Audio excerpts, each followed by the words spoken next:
Over a year has passed between the uploading of part 1 and part 2 of this video.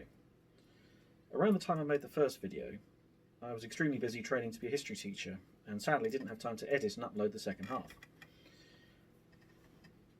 I interviewed Lady Wilton around the end of July last year, and then I started training in September.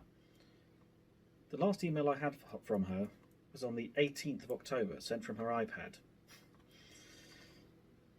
She gave me some more information about her brother Bryan, and I replied that I hadn't been able to find anything on his diary, which was supposed to have been published by a newspaper. That was the last email I received from her, and things went quiet. A few weeks ago I found out that she died less than 6 weeks later.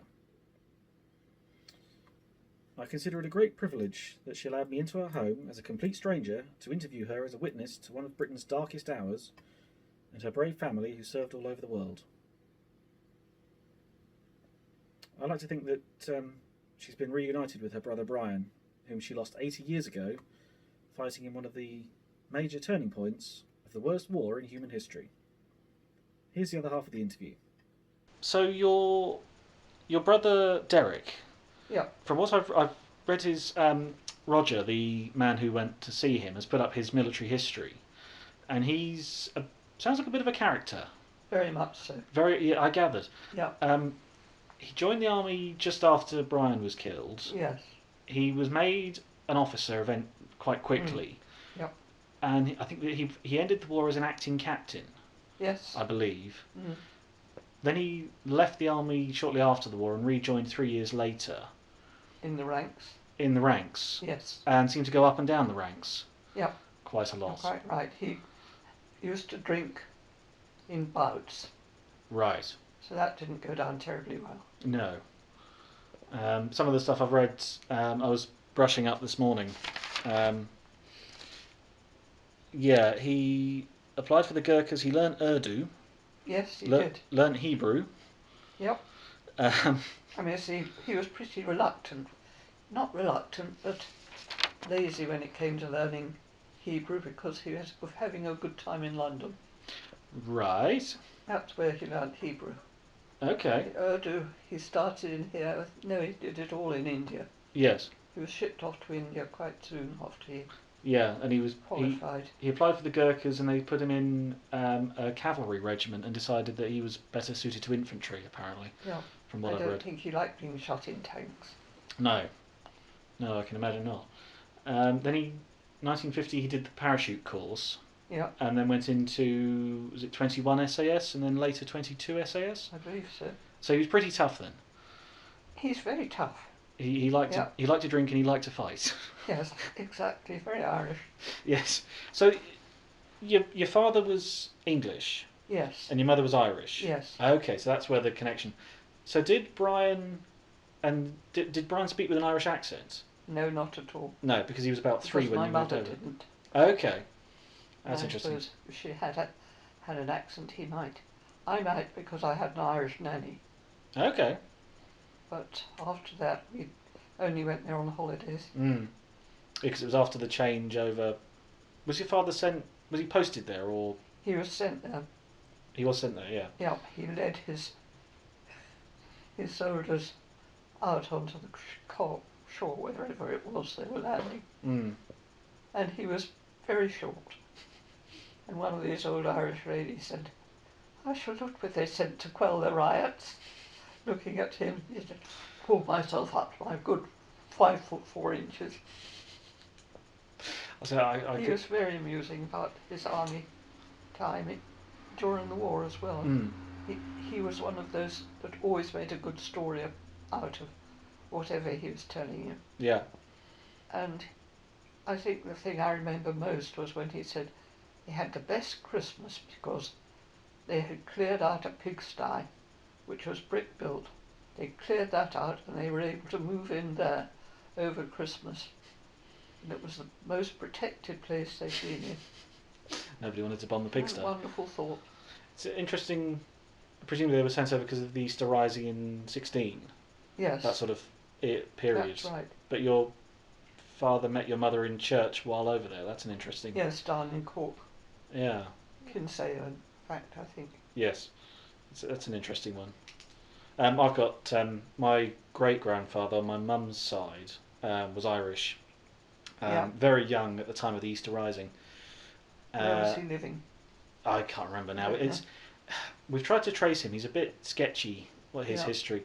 But he was in the British Army in the Second World War, and he was at Dunkirk. Yes. Wounded at Dunkirk, and then became an air raid warden for the rest of the war. Oh. But between being a soldier and growing up in it, he was also a priest. Yes. Catholic priest. That's interesting. Which is all very interesting, but a lot of it we don't know. So yes, you're going back to your brother Derek.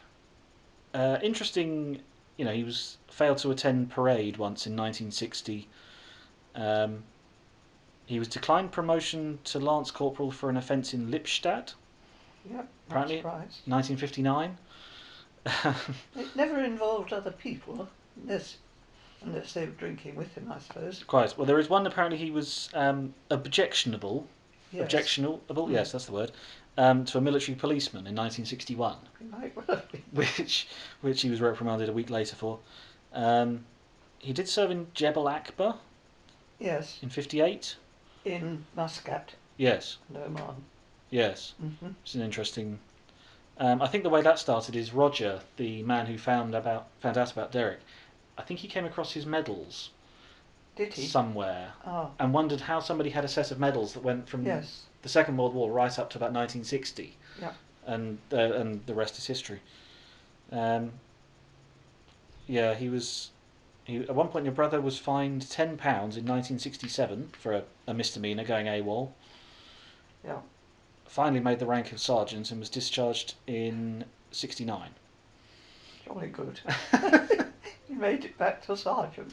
Yeah, so he started off as a private, Captain. very quickly up to captain, and then back down. And then apparently, when he joined the SAS in about 58, the commanding officer of the SAS said that most people start at the bottom and work their way up, and your brother started at the top and worked his way down. Yep, absolutely true.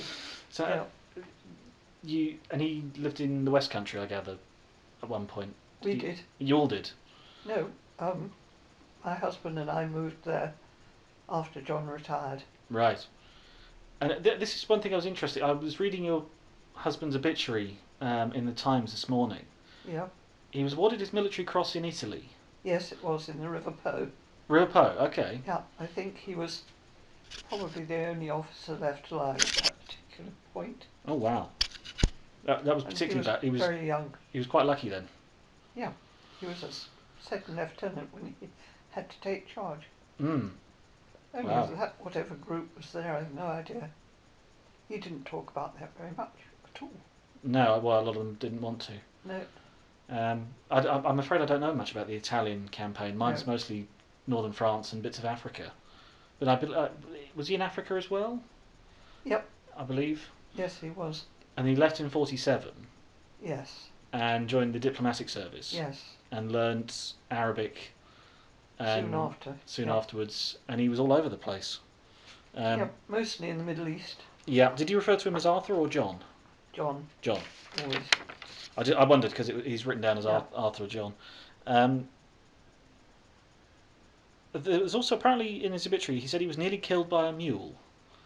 That's where he got his war wound. He was kicked in the jaw by a mule. I don't think it was likely to kill him, but it did bite his tongue. Ooh.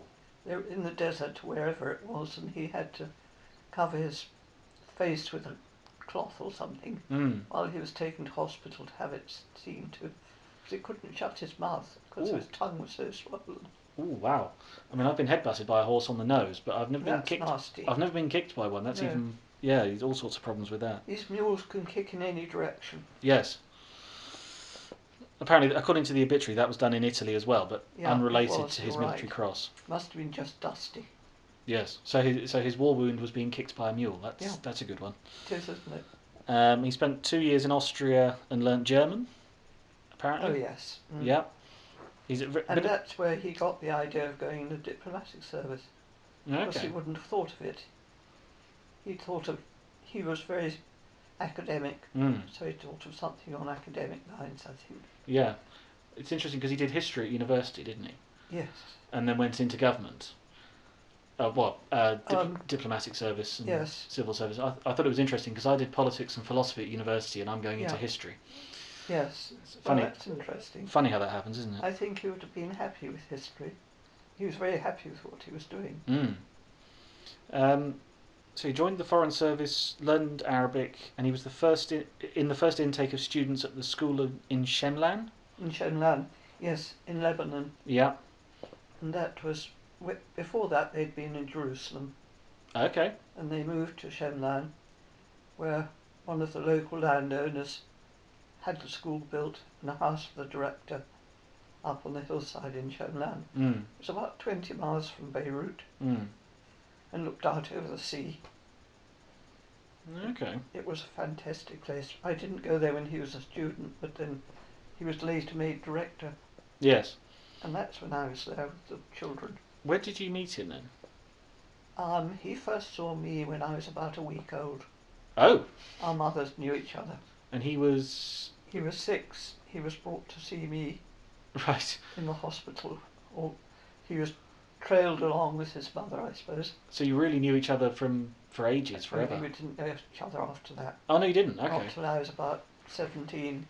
Right. He was home on leave one time and we went to see his mother. And then he wrote to me Mm. after that when he went back. Okay. Then he came back and asked me to marry him. And you got married in 1950. Yes, and I was married in December. Okay, you didn't make it a joint marriage then, or? I didn't know he was wanting to marry me then. Right. Well, I did the week before, but no, I had said no because I was going to France to live with a French family and prove my French. Okay, so your whole family of linguists then. We're inclined to be. But we Mm. have one mathematician and one son who became an orthopaedic surgeon. One of my sons. Right. Okay. Wow. So you married in 1950. Apparently, at one point, I read in the obituary in 1956 he was back at the Foreign Office, Yes. assistant head of the African department, and Yeah. he was appalled at Eden's Suez adventure. That was awful because he was still dealing with Egypt. Yeah. And we were back in England and I just wanted him to resign. He knew nothing about what was going on and he should have been the person who knew what was happening. Or Eden, this is, you mean? Mm. Yeah. Yeah. It's interesting because John knew nothing. the obituary actually says that you urged him to resign. Yes, I did. Did it say that? It did. It says that in the Times. Oh gosh, I've forgotten that. You're on record. Wow. There isn't a quote, but it says you told him to resign. Yes, I did, but he said, "Now consider that a bit. We have 3 sons. It's I a young have family, a job yeah. to go to, and so on." Yeah, that's interesting. Mm. There is quite an amusing. There's a sort of expression in my generation. You know, the men wear the trousers, but the women tell them which ones to wear. Ah, Yeah, the powerful woman behind I was just the man. embarrassed, telling my friends, "No, John knew nothing about this. Don't blame him." Yeah, that's true. Yeah, I suppose it's. Well, he was a civil servant, wasn't he? As opposed to. Yeah. So he wasn't a politician as such. No, he wasn't a No. politician ever. Civil service. Oh no. And then in the late 50s, he was in Bucharest Yes, and was followed by the secret police, apparently. we were swallowed all the time, Yeah. especially because I was seen leaving a parade with the Greeks, and the Greeks were suspected of all sorts of things. Okay. And Well, I suppose they'd had the communist takeover and all Yes. sorts of things as well, yeah. Mm. Okay. It I wondered... was a very difficult time. I can imagine. 50. My other grandfather was in the army in the late 50s. Yes. He was called up, I think, could be 56. And he was actually commando trained and went off to Norway. Yeah. And did all sorts of things. He was also on the East-West German border in Germany. Yes. And all sorts of stories. Well, all sorts of stories that you could never get out of him. I think he and Derek would have probably gone quite well. Yes. And what a border to be on, for goodness sake. Yes. Must have been. I mean, one of the things he said they'd do is they'd fire at the watchtowers and see how quickly the troops turned up Yes. at the scene of the shots. One of my favourite stories of his years ago was he walked out of the shower one day. My grandfather was really well. He was the proverbial brick outhouse. Right. And he walked out of the shower, stripped to the waist, and he walked past me in the hallway, and then had a thought, turned around and said, "Can you see that scar there?" And gestured to a scar about that big on his back and said, "That was a knife in Berlin." Ooh. Ooh. And that was it. He didn't say anything else. He just wandered off, and I thought, oh, fine. So there's all these things that people don't tell you, you know. Yes. He died a couple of years ago, so I never found out what the knife was from or who or where. Would have to have been a special time when you were sitting quietly together, and then he might have done. Yeah, that's true. But those times are hard to find. Quite. So your husband, he was back in Shenlan for 5 years in 1960? Yes. Is that right? So you travelled with him Mm. all the way around all these places? Yeah. Wow. Did you pick up the languages as well? I tried. You tried? I got more Arabic from the end because we were often in Arab countries. Mm. But that varies so much from one country to another. Yeah. Because he was later his ambassador in Kuwait and Saudi Arabia? Saudi Arabia. Yeah. And it says here he served in Cairo under Canadian protection. Yes, at one point. The Egyptians they sent us all away. Well, they didn't. Said we were persona non grata because of Rhodesia. Yeah. So they were being African at the time. Yeah. Not Arab. So John was left in charge. Yeah. So we moved into the huge old embassy. It was really like a bit of Buckingham Palace. Amazing, on the shore of the River Nile. And then they put a road through there while we were there. Okay. Anyway, he was only there for another 2 months. Right. How many months? Till March, I think. Yeah, okay. And then was it Aden after that? And then he was it Deputy High Commissioner in Aden? Yes. And then apparently left Aden in '67 on a helicopter from HMS Bulwark. Yep. Were you with him for that, or? No, I'd been sent home because I was expecting Rob. Okay. Right. And there was no hospital left. Only the nurses had all gone as well. And I had stayed because the chief of police said he would employ me as secretary. I couldn't even type, let alone do anything else. He said he would employ me if I wanted to stay on. Yeah. At the time I thought so. Then I realised they wouldn't let the boys come out for holidays because they'd already refused once. Yeah. And it just wouldn't work. No. So your husband appears to have been evacuated with troops at that point. Yes. And then he spent 3 years in Yugoslavia? Yes. Again, not exactly the most settled of places to be. It was peaceful while we were there. Okay. With Tito. Tito, yeah. Amazing man. Yeah? I mean, I've met a lot, but his personality was really strong. Okay. Extraordinary. Who are the sort of... Here you go, you get a chance to name drop now. Who are the sort of people that you've met over the years? Big people, high up? Oh, goodness. The English ones, most of the high government officials we met in one place or another. Yeah. Princess Margaret came out to Yugoslavia. Yeah. Princess Anne flew through several times for some reason. Had to be met and looked after at the airport. Before that, I can't actually think. Prince Philip and the Queen. Yeah, 79 they made a state visit to Saudi Arabia. They did. And that was when your husband was knighted. He was knighted on board. Twice. Yes, exactly. He'd received the first one in the New Year's honours, but he hadn't been home to collect it. Right. So she said she would do both honours. And apparently he was knighted on the royal yacht. Yes. And he's thought to be the first person to receive 2 knighthoods from the Queen in one day. Yes. That's got to be a bit of a claim to fame, that. Pretty good. Yeah, it's not bad, is it? And they also let Chris come over to join us. Chris being? My eldest son. Right. He was posted in Bahrain, also Foreign Service. Okay. And the Queen had just been there, and I expect it was her private secretary probably told her. So Chris was invited to come over. Yeah. And I was told this at the last minute, but I said, has he got a pass to get into the port? Because otherwise he won't be allowed to. No, nobody thought of that. Daft, isn't it? So yes, he was a porn. I mean, I have a bit of a joke going that anybody who gets the. Have you ever seen the TV program Yes Minister? Did you ever watch that? The TV sitcom called Yes Minister. Oh yes. You did? Yes, very good. I basically got through my degree just quoting Yes Minister, and in that they're referred to as the KCMG, Yes. the Knight Cross of St Michael and St George, which is Knight what your husband had. Companion, sorry. Knight Companion, St Michael and St George. Yes. Is the kindly call me God. The CMG is the call me God. Yep. The KCMG is kindly call me God, and the GCMG is God calls me God. Yes, exactly. I always had a joke going that anybody, because it's for services overseas, anybody that has the CMG or any form of it is a spy. Ah, no. No, they're not all spies. No, so you were followed by the secret police and so on, but you weren't ever actually spying at all. We knew in the embassy which one was. Okay. But they just fitted into whichever job they were in. Mm. And anything else they did, we knew nothing about. No, need to know. Unless something went wrong. Which, by the sounds of it, the evacuation in Aden probably did, in '67.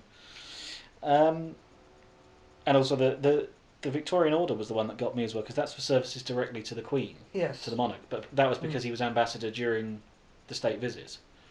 Yes, mostly. Essentially, okay. It's that, and essentially, it's in the gift of the Queen, so she doesn't have to do it then, but she will do it most times, I think, if it's an ambassador in charge.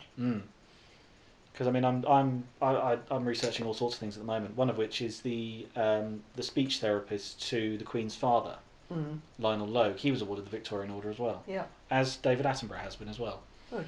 Which is an interesting mix of people, isn't it? There are not many Foreign Office people that get anything at all nowadays. No? It's completely stopped. Yeah. Well, not completely. There are a few. But mostly, they don't do it. Yeah, Yes Minister as a programme wasn't very. It didn't. It portrayed as the government as not liking the Foreign Office very much because they never told the rest of the government what they were doing. I think that was absolutely true. Okay. Because you obviously the Foreign Office is looking outward as opposed to inward. Yes. As to what's going on. Yes, the consular service look after our interests, and we have to get to know the people in the country we're in. Yeah. At least that's the way I thought of it. Some of the other wives didn't. No. So you travelled a fair amount then. You said you lived abroad a hell of a lot. And then you retired to the West Country. Yes. What brought you back to West Sussex in the end then? Well, nearer to the family, and my sister was still here. Okay. And I don't think any of the children were still at... Kate was still at school in Petersfield. But the others, of course, had all grown up and gone on to other things. I wondered, because when it said you online, it said you retired to, was it Poole? I can't remember now. Well, first of all, we went up to Oxfordshire and lived in a little house on the estate of somebody called Middleton Stoney. We lived in Middleton Stoney in one of the lodges. Yeah. And they were all designed and built by... it was the one that did all the stuff in India. Oh, no idea. Anyway, it was a lovely little house, but not sort of one I want. I didn't really like that close community. And friends of ours were living down in Devon, and I knew the house. Yeah. Knew the outlook, knew the size of it, and thought just the place to have the family done.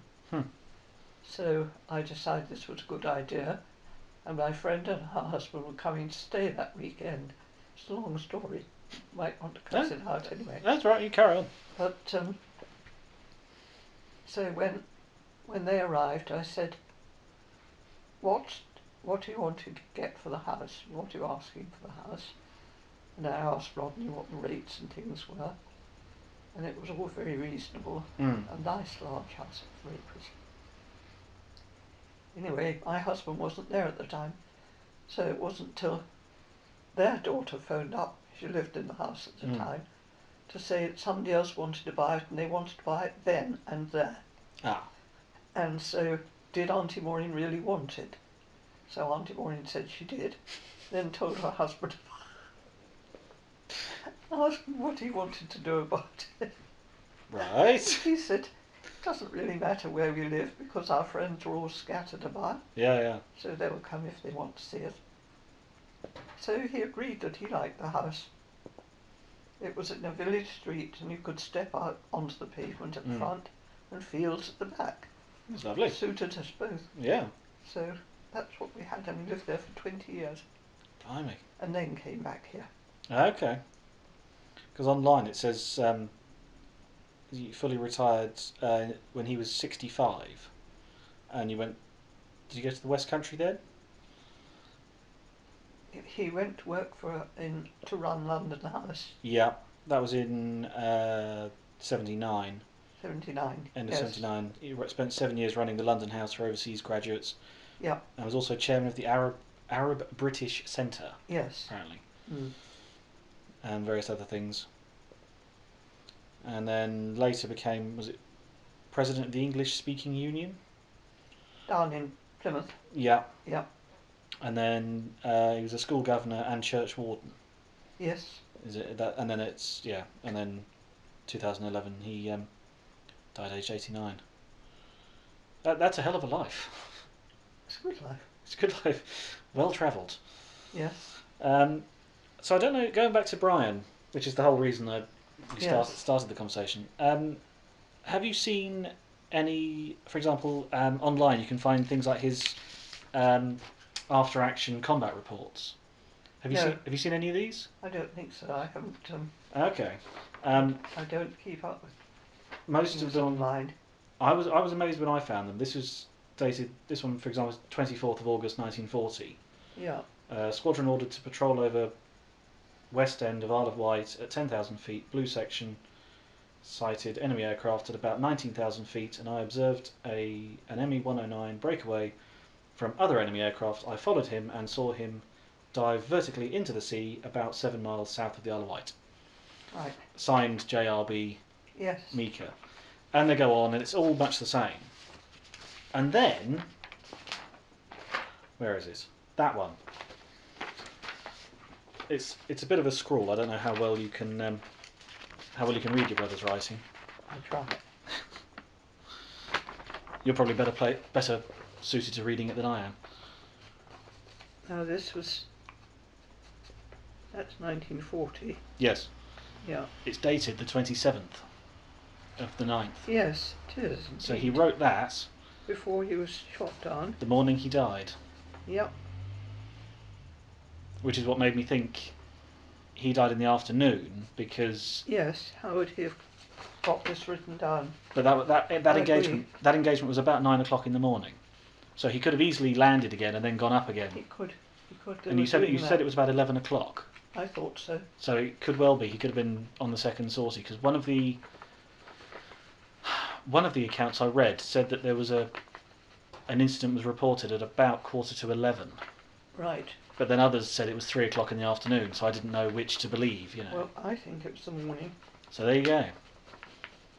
So that was written. That's even closer. That's written That maybe is, isn't it? 2 hours before. I was amazed when I found that one. It is pretty extraordinary, isn't it? When I spoke to Brian Cull, the guy that wrote 249 at War, Yes. he said that a sister had tried to ask him about the diary previously. I didn't know if that was you or Heather had asked him. I haven't asked him. Okay, so it was your sister then had asked. Yeah, there's all sorts of bits in there. There's another book I've got with me, hang on, which is written by a guy called George Barclay. Ah, Barclay was in your brother's squadron. yes. He didn't survive the war either, unfortunately. He was killed in No. 42 in El Alamein. But I think, if I recall, there are a couple of pictures of your brother in here. I don't know. Oh, there we go. That's the picture. That's the one. Yeah. That's so like him, absolutely. Yeah, like my mother. Looks like your mother, does he?